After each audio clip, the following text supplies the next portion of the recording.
Well, we are in the second half of Exodus 22 tonight, and we are still looking through the civil laws given mainly for the judges, those over tens, over hundreds, over thousands, but also to those who would judge in the case of fairness and justice. And so there was definitely a percent of where the people could know what's coming and could actually show mercy if they wanted, rather than to say, bring justice in this situation.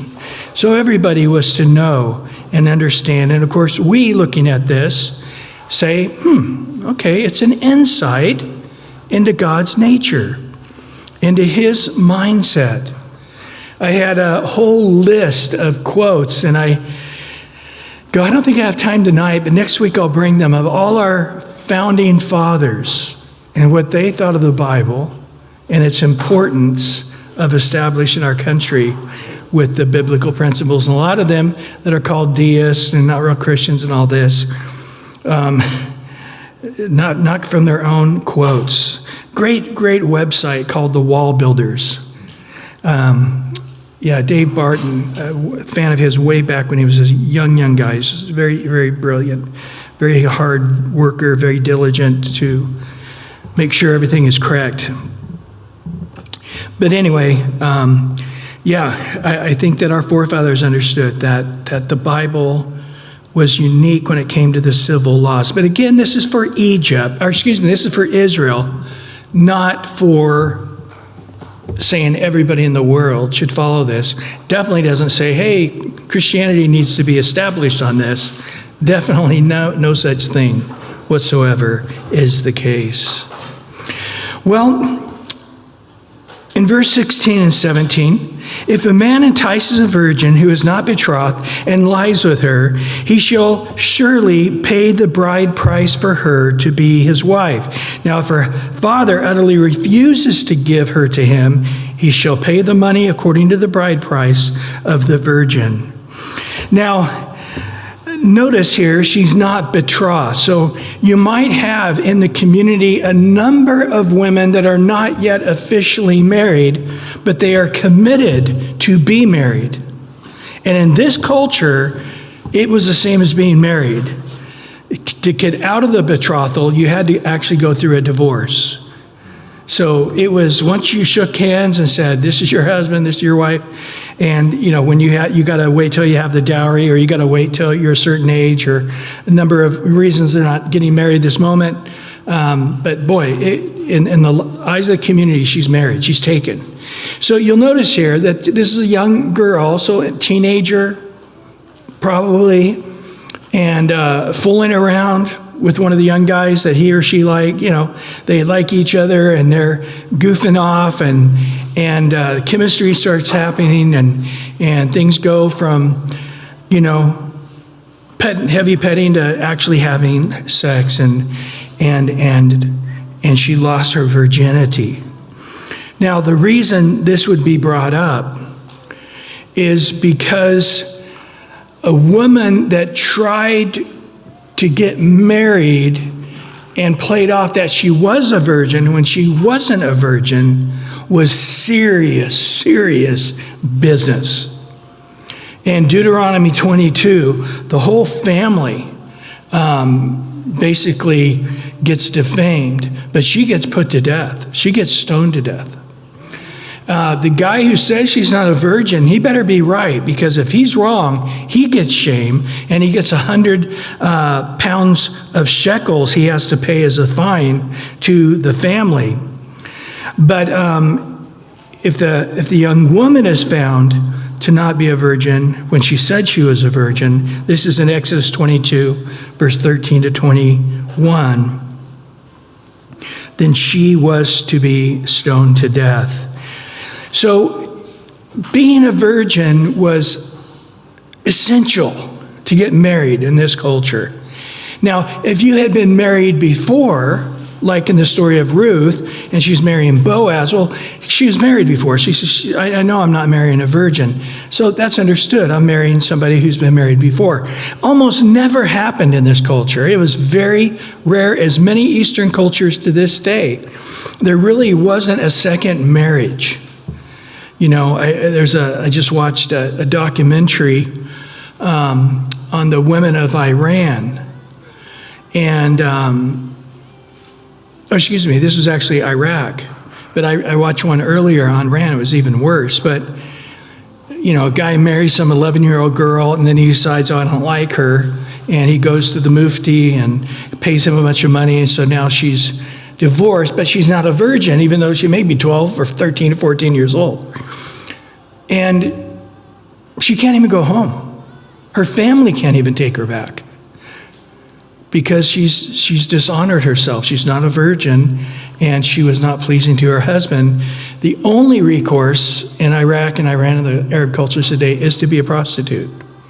And usually with that comes, you know, drug addiction and having babies, and it's just a whole subculture that is sad as can be. So being a virgin in this culture is absolutely huge. Now, I'd say in much of the world today, it is a very essential thing to be a virgin if you want to be married.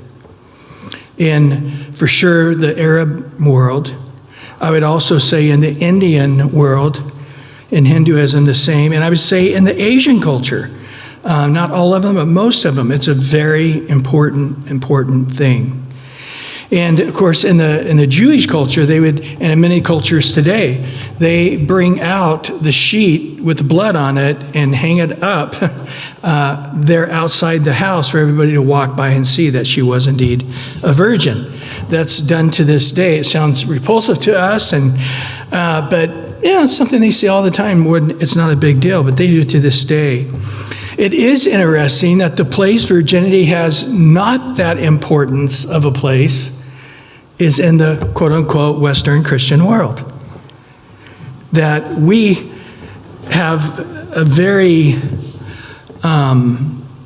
minimal thought process on that. Sort of like, oh, that's great, but it's not important. What's that, Peter? Okay. And so again, at the time of Christ, we do know that the Romans took away the power for the Jews to have the death sentence. They had to go to the Romans, and the Romans had to give the death sentence. So I think after they came back from Babylon, I don't think a lot of the laws that had death penalties were ever enforced. So it's on the books religiously, but in practicality, I don't think it happened. But this is important. When Joseph found out that Mary was pregnant, it tells us in Matthew 1:19 that he was not wanting to make her a public example, and so he minded to put her away secretly, trying to shuffle off to another city or something where it wouldn't come out in the community that she wasn't a virgin. And in the Gospel of John, the Pharisees sort of infer this when they talk about Jesus. And they say, well, at least I'm not a child, I'm not a bastard, is basically what they called him in the Gospel of John, probably trying to get under his skin to do this. But I think spiritually, the whole point of sexual relation is the outer acting out of a deep spiritual reality. And it's something that happens in the body that links the body, soul, and spirit together as one in a way we can't see or explain. And Paul tried to explain this to the pagan Corinthians who came out of paganism, not out of Judaism. And he says to them in 1 Corinthians chapter 6, verse 15 and 16, do you not know that your bodies are members of Christ? Shall I then take the members of Christ and make them members of a harlot? Certainly not. Or do you not know that he who is joined to a harlot is one body with her. It's a sacred thing that's happening to a stranger. For the two, he says, so become one flesh. So he says, even if it was a total stranger that you're paying money for, as they did in the temple at this time, this was a religious practice, especially certain times of the year, and worshiping, especially the goddess Diana, but all of them had young girls that would be encouraged to be prostitutes for a season or for a couple months out of the year, or dedicate themselves to be prostitutes for the temple. And they would. This was a perfectly acceptable way for a woman to live out her life. So it does tell us that if the father has to agree, so either way, he's got to pay the money. You bought the goods, you broke it, you buy it, sort of. But after he gets the dowry, if it can be, and again, if it's a young man, he probably doesn't have it. But he's got to come up with it one way or another. As we've learned earlier, if he can't, he gets sold into slavery and takes the money for him for whatever. But then the father can say, I'm not sure if I'm going to let you guys marry, and make him sit on it a few months. Or maybe just say, hey, there's another guy that wants to marry you, even though she's not a virgin, and I'm going to take a second dowry from him. And you're not getting the money back. So it is, again, interesting. And we're going to talk more about this, again, in the book of Leviticus and in Deuteronomy. Because remember, we're looking at a rule, looking at a law, if you would. Really, a lot of them are just principles, especially the moral laws that are connected to the nature of God. And then we're going to start looking at the practical issues of how they have to now apply them. And if you've ever dealt in the legal system, it's always messy. It's never a cookie cutter situation. And you go to countries where everything's a cookie cutter, justice is horrible. And so it doesn't go into it what the price of her dowry would be. Again, if it was a richer girl, it'd probably be a higher dowry. A poor girl, poor.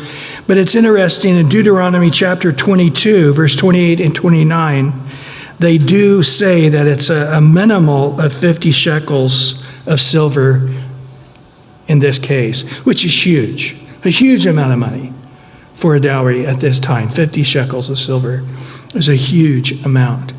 So, again, it's a pretty stiff thing. So again, they're trying everything they can to keep people to be a virgin until it's time to marry. Well, now we have 3 verses in a row, and all 3 of them have this in common. They're all death penalty when they're committed. The first one, you shall not permit a sorcerer or sorceress, it's in the feminine here, to live. So the word sorcery here, it's talking to familiar spirits. It's going to mention it in Leviticus 19:26 and Leviticus 20:27, and it's going to say a woman to talk with familiar spirits or a wizard. But here he just mentions it in the female. In the Old King James actually says a witch. And you say, well, why doesn't it mention the wizard here? Well, he's saying, if you're going to be reluctant on stoning somebody to death, it's going to be the woman. If a guy's a wizard, stone him to death. He's not supposed to, But he's saying here, sort of taking the lesser situation, saying, even if it was a woman, because that is serious stuff, talking to the dead and familiar spirits. Unrelated to this today, I was just studying out some different doctrines of Catholicism. It's this is what pastors do. Their hobby is the Bible and doctrine. So I'm studying into this and starting to get into it. And it was interesting that each time it came up, they turned to this verse in praying to Mary. Because they said, well, hold it. The argument is, haven't you ever asked your wife to pray for you? Yes, but my wife is alive. If she was dead and I ask her, then there's an issue. Mary's dead. She's most blessed of all women. I think she's going to have a high place in heaven. A lot of rewards there. I don't want to take anything away from her. But when you start with Mariology and saying, go talk to Mary and have her talk to Jesus, because he's a busy guy, and who are you to talk to the big guy? You be humble and talk to Mary and this kind of stuff. Again, the point is that it is turning Christianity into a religion of pray to the dead, communicate with the dead, say, many, many prayers, rosaries or whatever to the dead. The Hail Mary is full of grace. And when you really look at that, and if you've been to a country and they're all doing it at once, I don't know if you guys ever been to a funeral, a Catholic funeral, or you've been in a place and you got 300 people going, Hail Mary, full of grace, and it's like, hair goes up on the back of my neck, and I can't stand it even for a couple of minutes. But I know people that are raised Catholic and they think it sounds really lovely, And, I've been to Arab cultures where they have the guy screaming out and, it's time to prayer. And it's like, oh my, that's the most annoying thing in the world. And, but yet they love it. So again, I think you can get conditioned. But it is interesting here that it is indeed a death penalty. And of course, we have probably the most famous story of this, right? When Saul wants to figure out how the battle's going to go the next day, the last day of his life, the second to the last day of his life, and he goes to the witch of Endor. And of course, he dresses up because he knows that he has enforced this. The first king of Israel, something that wasn't being enforced, he enforced, and that was the putting to death of sorceresses. And nevertheless, he said, yeah, your laws isn't getting rid of all of them. There's still some around. I'll take you to one. And indeed they did. It is interesting that it was a pretty common eventuality in the book of Acts. The very first time they went outside Jerusalem, and they came to Samaria. Remember there was Simon the sorcerer, when he saw the miracles that they were performing. They said, hey, I want to be born again. But then he found out quickly it wasn't genuine. He just wanted the power to give the power when he saw them laying hands on people. Paul, right out of the get-go, starts his first missionary journey. First thing he runs into is a sorcerer, this guy Alamitos. And Paul, it says in Acts 13, Paul, filled with the Holy Spirit, looked intently at him and said, "O full of all deceit and all fraud, you son of the devil, you enemy of all righteousness, you will not cease perverting the straight ways of the Lord." Because he was twisting people and lying to people about what Paul was saying.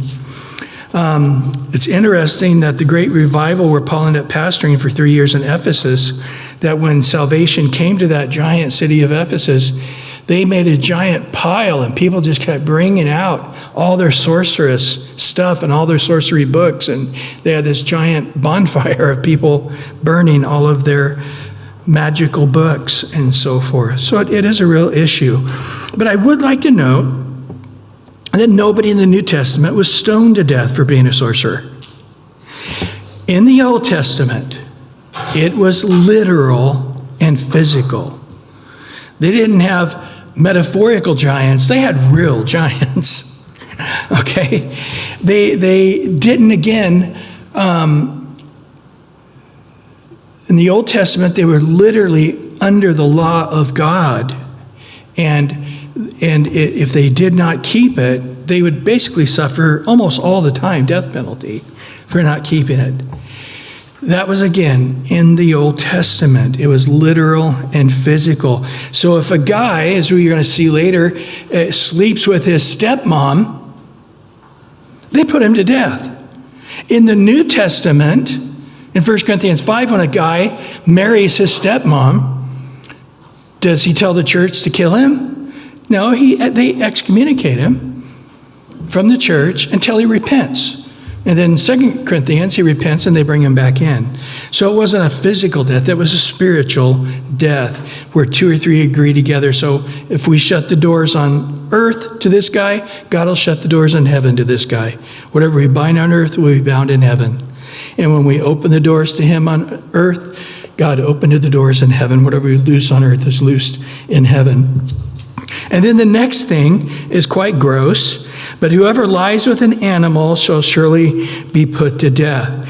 So again, this is showing, again, you got people that are just going from one thing to the next, deeper and deeper into depravity.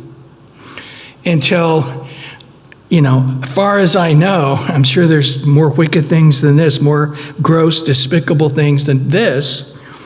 But this is it. And in the Canaanite culture, this again, people practice this, was required to practice this. And if you look, and they try to pretend that they gave birth to people that were half animals, half human, So you have all the pagan religions where you got the body of a deer, I guess, and the head of a man, or these kind of things. Again, it's all a part of the practice of worship that they required, and part of that was bestiality. And if you know anything about the sexuality of man, the more perverted he becomes, the more perverted he will become. And that which was satisfying a year ago is not satisfying now. You got to go deeper and darker and more twisted. And again, later, this is one of the very few points, but later, when they went into many of these places, God said, they leave completely Israel or you wipe them out. You can't even have their animals. You kill all of their animals. Again, why? I think their animals were diseased from all the practice of bestiality. I think there was a good percentage of them, and you didn't want their animals mingling with your animals and having disease. We know about AIDS, and we see that's almost happened immediately after homosexuality began to become a part of the society. It was a very short time until all of a sudden you've got this incredible disease, and then it begins to affect people outside of the homosexual sphere. Well, the next thing is sacrificing to other gods. It's interesting that earlier in chapter 20, it says we'll not worship any other god. But here in specifics, he says not to sacrifice. So we already know in chapter 20, we're not to worship. But sacrificing is an act of worship to the next level. I'm not just having an idol in my house and praying to it, but now I'm sacrificing. And usually a sacrifice in this culture, what's sacrifice? To give the sacrifice. It costs them, a lot. It cost them 1% of their animals they really couldn't afford to give up, or it cost them a certain amount of money, or it cost them giving their daughter to the priest of this pagan worship. It was a sacrifice, and really the willingness to sacrifice sacrificially does show two things. One, it shows how you really feel about the God. And two, it tells you about the God. When we look at God, we're going to go into that tonight, where he tells us to give to him first, the best, the top, tithe of 10%. Everything about it is not for his benefit or for the organization's benefit. It's for our benefit.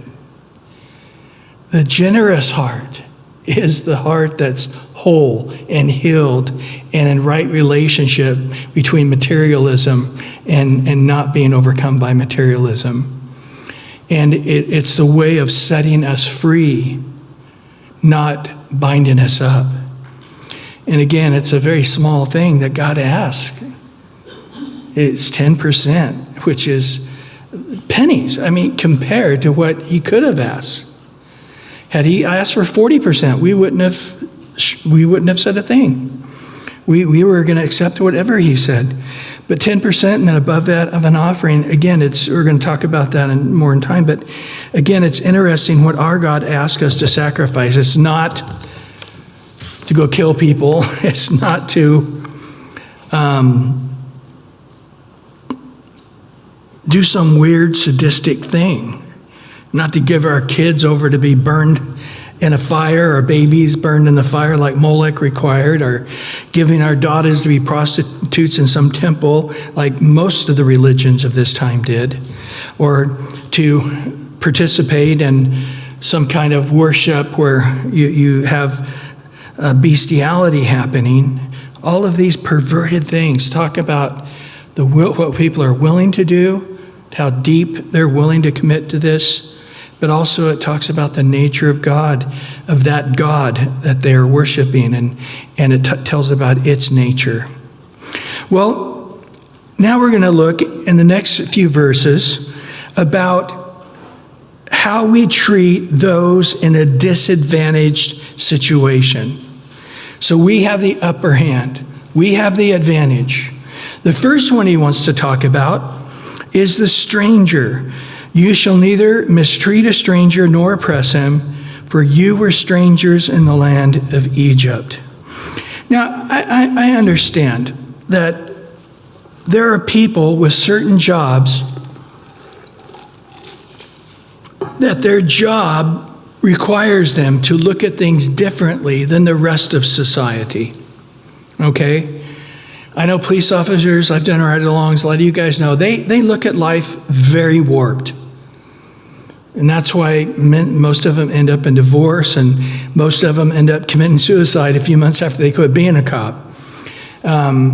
It's a very horrible way of living, spending many, many hours a week looking at the worst of mankind and having to confront the worst in mankind. It really does twist the brain.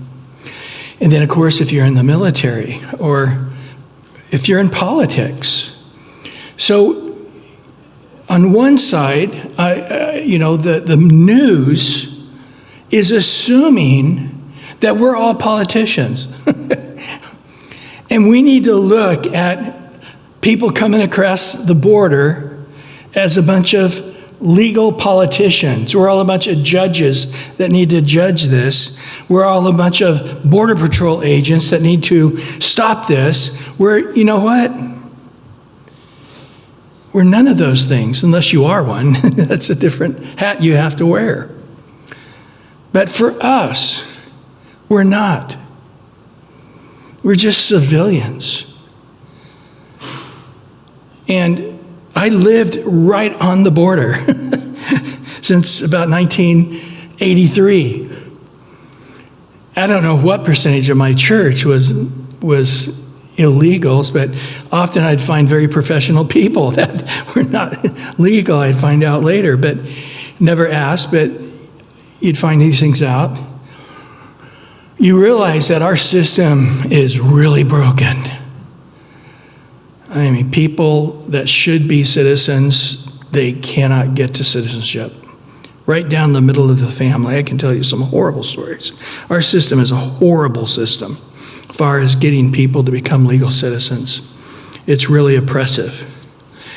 But my thing was that when they come across, they're now my ministry.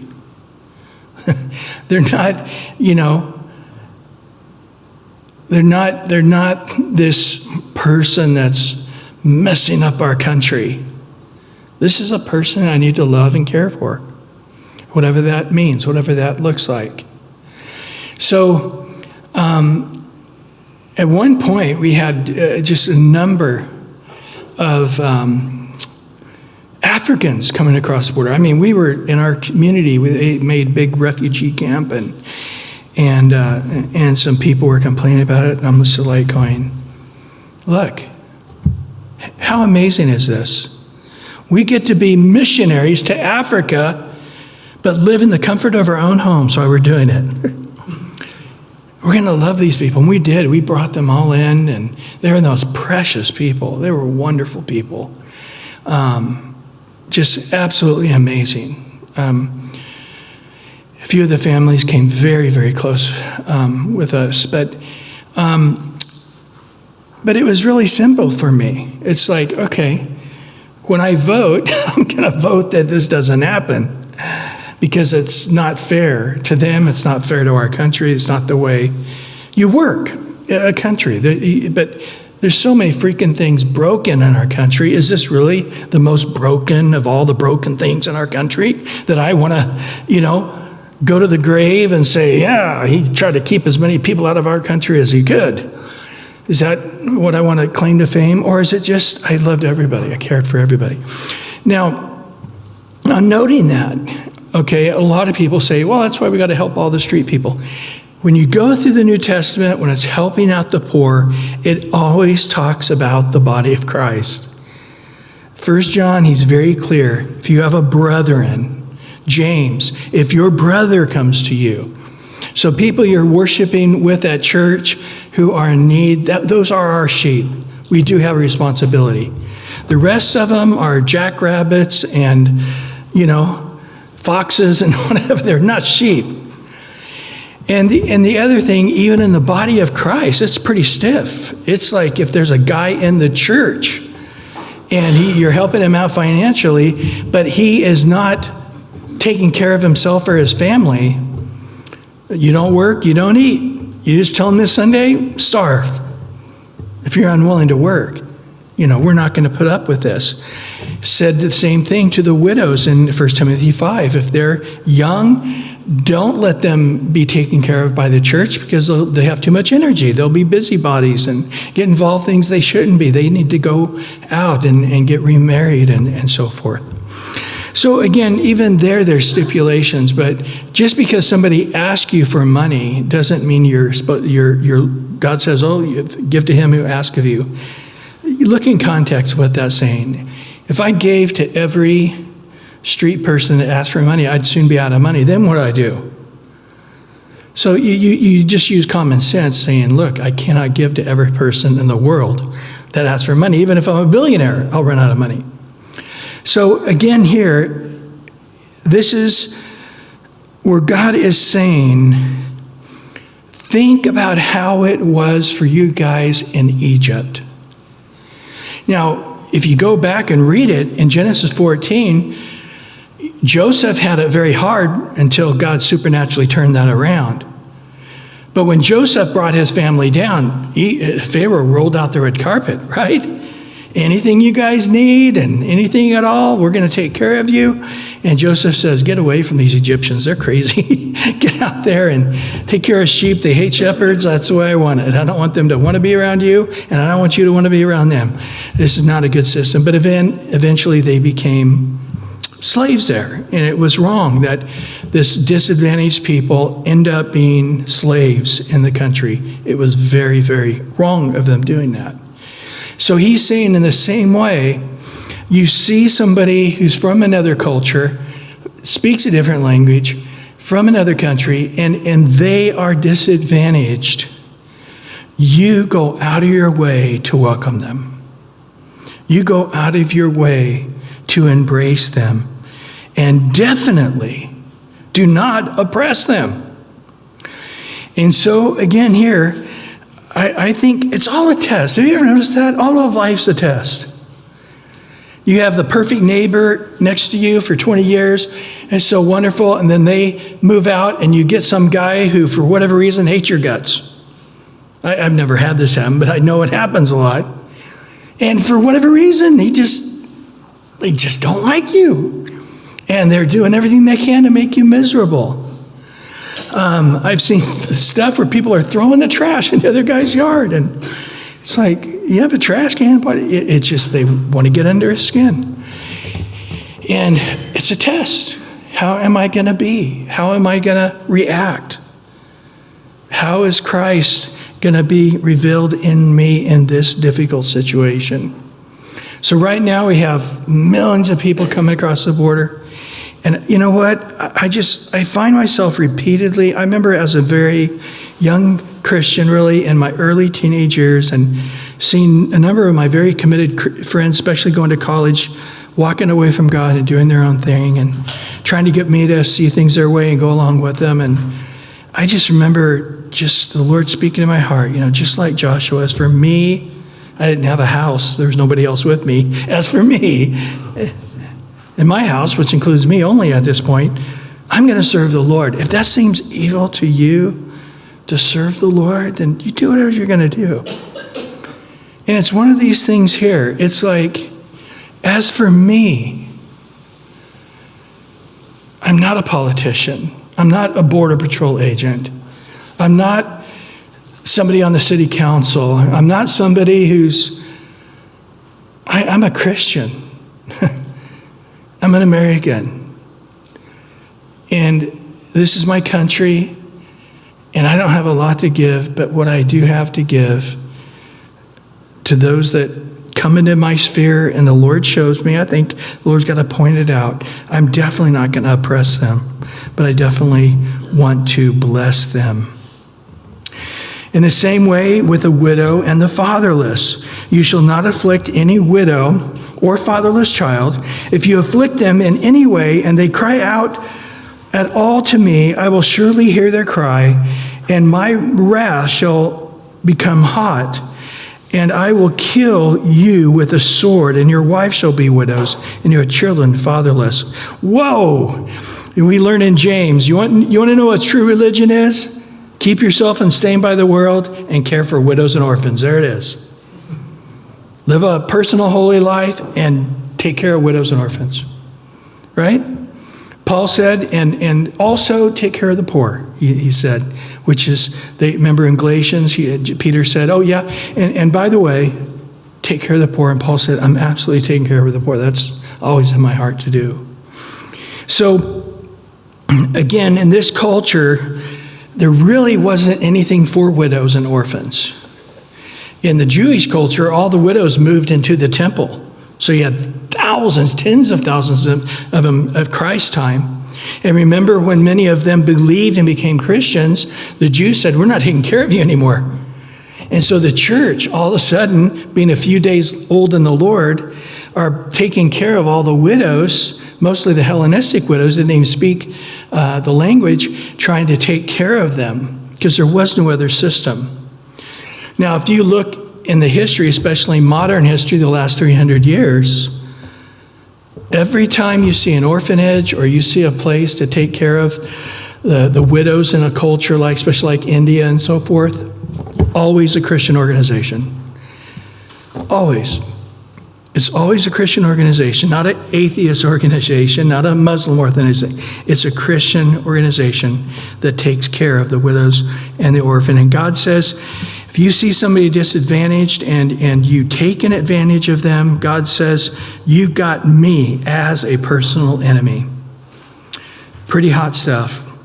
Well, the next thing is looking, again, continuing on with the poor. He says, if you lend money to any of my people, verse 25, who are poor among you, and you shall not be like a moneylender to him, you shall not charge him interest. Don't make a bad situation worse for the poor people. If you ever take your neighbor's garments as a pledge, you shall return it to him before the sun goes down. For that is the only covering is a garment for his skin. What will he sleep in? And if it will be that when he cries to me, I will hear, for I am gracious. So God says, yeah, you can lend them money. So this is like just food. It's basically the guy going, I've got some kids at home that need to eat. They haven't ate breakfast. I got to go work. I need some money just to give to the wife to take care of them until I get home this evening. And hopefully I'll come home with a day's wage and I can feed them dinner. I've been in cultures like that where they literally have enough money to pay for food today. It's a very humbling thing, and usually it takes them 12, 15 hours to get enough money to feed their family for one day. So he says, yeah, you can have collateral, and if they're really poor, the only collateral they have is their robe, which they're going to take off and lay on some rocks while they work. Well, you can have that as collateral.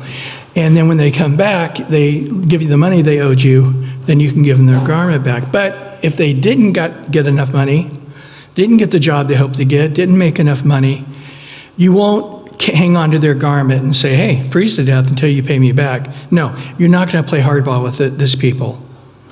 So it's almost the moneylender in this situation is okay to give interest and charge interest to people, to business loans and rich people building houses and stuff. You can have that part of your business, but you also, as a banker or a businessman, have to have a service where you're lending money to the poor at no interest, and it's just sort of a day-to-day, hand-to-mouth thing. I require that you do that.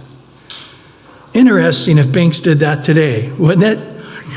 Again, deviant people take care of things, do weird things, don't they?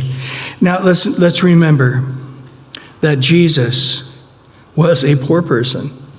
He was raised in a very poor town, and he was raised as a very poor child of a pretty large family, from what we understand. And it appears that Joseph, his dad, died pretty young, and Jesus was sort of the head of the home. And so he had a really great heart for poor people and their needs. It is interesting, we're going to see this in just a minute anyway, but in Luke 24:24, remember when they're going to pay for the firstborn son as a sacrifice? The poor people could give 2 turtle doves and a pair of pigeons, which would cost them about a penny to sacrifice to God. So even for the poorest of the poor, there was a way for them to honor God and worship in a sacrifice to him. Interesting how the Lord did that. Well, in verse 28, you shall not revile God nor curse the ruler of his people. And I could go into this in great detail, but Paul quotes this very passage in Acts 23 when he's being tried by the Sanhedrin and the high priest, who Paul hadn't been around Jerusalem for a long time, didn't know he was the high priest. He said, slap that guy. And they slap Paul, and Paul says, God slap you. You're breaking the law by hitting me. And they said, hey, you can't revile the high priest. And Paul said, oh, I didn't know he was the high priest. You're right. It actually says, and then he quotes this verse 28, you shall not speak evil of the ruler of your people. You're absolutely right. In 1 Peter 2:17, he said, honor all people, love the brotherhood, fear God, but honor the king. In 1 Timothy 2, he encourages to pray in all kinds of ways. And then he says also, make sure you pray for all men, but also for the kings and all those who are in authority. And it says kings plural. It's like all the variety of kings you'll see in your various kings in your lifetime and in various countries. In 2 Peter, he makes it clear there that we are not to despise authority. We're to be not presumptuous or self-will, and that we are not to speak evil of dignitaries. So again, I think in our country we have freedom of speech. Our country is so unique. We've been so blessed, but yet I think there's a line of crossing where it's like, hey, no authority gets in power unless God at least allows it, right? I mean, that's a pretty common theme all the way through the scripture. And so therefore, we should not be haughty or presumptuous and think that we can curse the ruler of our people that God has put in power. Well, finishing up here in verse 29 to 31, you shall not delay to offer the first of your ripe produce and your juices.